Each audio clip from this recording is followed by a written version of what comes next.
அஸ்ஸலாமு அலைக்கும் வரஹ்மத்துல்லாஹி வபரகாத்துஹு. உங்களில் சிறந்தவர் யார்?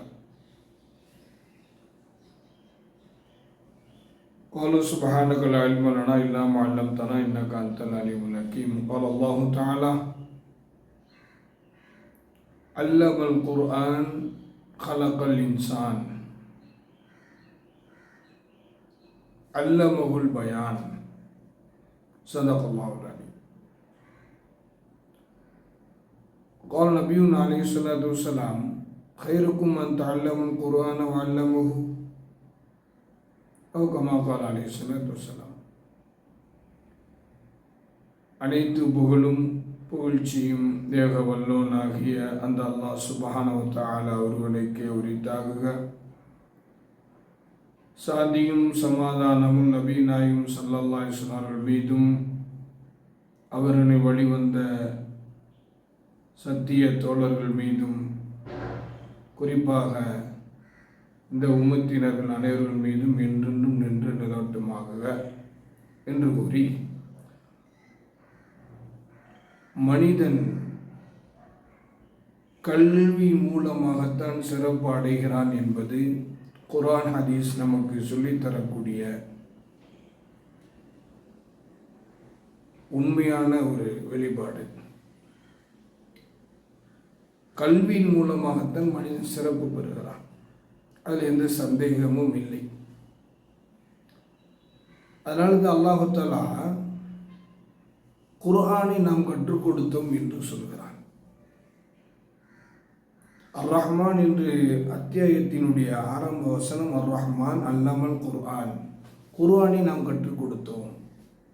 ஹலகல் இன்சான, மனிதனை நாம் படைத்தோம். அல்லமுகுல் பயான, பிறகு அவனுக்கு விளக்கத்தை நாம் தெளிவை கற்றுக் கொடுத்தோம். விளக்கம்.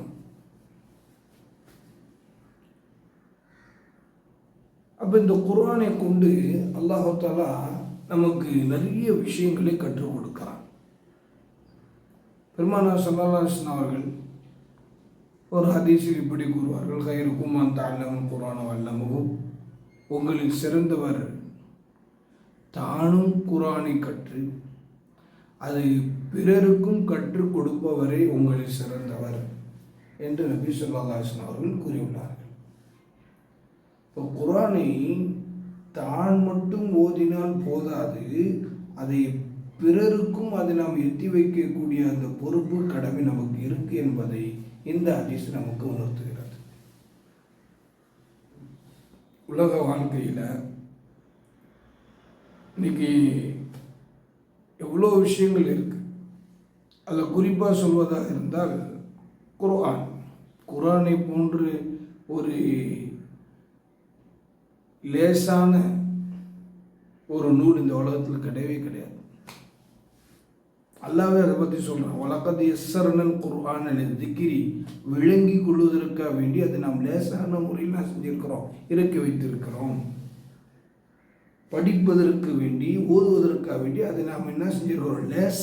அதை விட லேஸ் எதுவுமே கிடையாது. உலகத்தில் எத்தனையோ வேதங்கள் அருளப்பட்டுச்சு. அதில் குறிப்பாக 4 வேதங்கள் ரொம்பவும் பிரபலியமானவை. அதில் ஒன்று தௌராத், ஹஸரத் மூசா அலைஹிஸ்ஸலாம் அவர்களுக்கு கொடுக்கப்பட்டது. இன்ஜீல், ஹஸரத் ஈசா அலைஹிஸ்ஸலாம் அவர்களுக்கு வழங்கப்பட்டது இன்ஜீல் வேதம். 3ஆவதாக ஜபூர் என்கிற வேதம் ஹஸரத் தாவூத் அலைஹிஸ்ஸலாம் அவர்களுக்கு அருளப்பட்டது. இறுதியாக 4ஆவதாக அருளப்பட்ட வேதம் அல் குர்ஆன். பெருமானார் ஸல்லல்லாஹு அலைஹி வஸல்லம் அவர்களுக்கு அல்லாஹ் தஆலா அருளிய வேதம் இந்த அல் குர்ஆன். அப்போ இந்த குர்ஆன் தான் இன்னைக்கு நம்ம இடத்துல இருக்கு. இந்த குர்ஆனை கொண்டு நாம் எந்த வகையில் தேர்ச்சி பெற்றிருக்கிறோம், நேர்வழி பெற்றிருக்கிறோம் என்பதை சிந்திப்பதும் காலத்தினுடைய கட்டாயமாகவும் இருக்கு. ஏன்னா இன்னைக்கு உலக அரங்கில் எந்த ஒரு இடத்துல பிரச்சனை வந்தாலும் சரி, அதற்கு அவங்க கடைசியாக தீர்வாக எடுத்துக்கொள்ளக்கூடியது குர்ஆனில் அல்லாஹ் சொல்லப்பட்ட அந்த கருத்துக்களை, அல்லாஹ் ரசூலும் நமக்கு வகுத்து தந்த சட்டங்களை தான் அவர்களே அதை வேதவாக்கா எடுத்து செயல்படுறாங்க. அப்படிப்பட்ட அந்த குர்ஆனோடு எல்லா காலத்திலும் நாம் என்ன செய்யணும்? தொடர்பில் இருக்கணும். குர்ஆனை ஓதணும், அதன்படி அமல் செய்யணும். குர்ஆனை ஓதணும், அதை மனனமாகவும் நம்ம என்ன செஞ்சுருக்கணும்? ஏன்னா லாஸ்ட் காலத்தில் அல்லாஹ் தஆலா இந்த குர்ஆனை வானுலகிற்கு உயர்த்தி விடுவான்.